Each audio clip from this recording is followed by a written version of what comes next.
35 years ago, a lot of people thought it was a joke, but some Missouri state officials now say there's nothing funny about the chances of a big earthquake shaking southeast Missouri. And the thing of it is, if the big one hits, they say we will feel it all the way up here.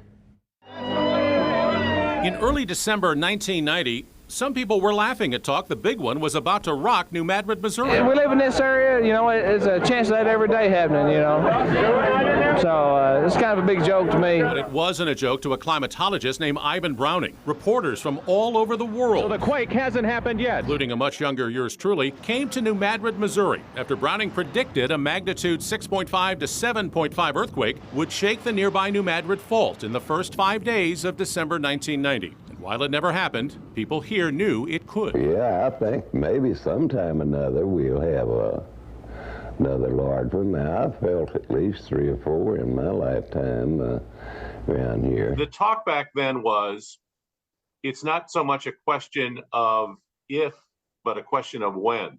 Is that still the case today?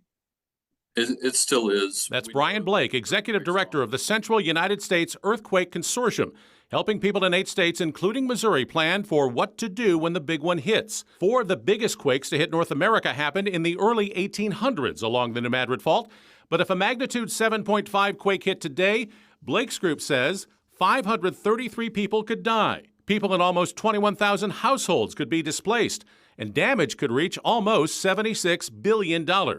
With a lot of it as far away as Memphis. We would feel that all the way up here in Kansas City, would we not? It's likely you would, because earthquake waves here in the central and eastern U.S. travel over a much larger area than they do, say, out in California. Still, places like New Madrid would be wiped out, and rebuilding would take years to complete. Blake was part of a day-long seminar this week in Cape Girardeau on what could happen if the big one hits. He says Missouri is doing a good job preparing for such an event. And if it did happen, he says the damage up here, some 450 miles away, would be mostly cracks in older buildings.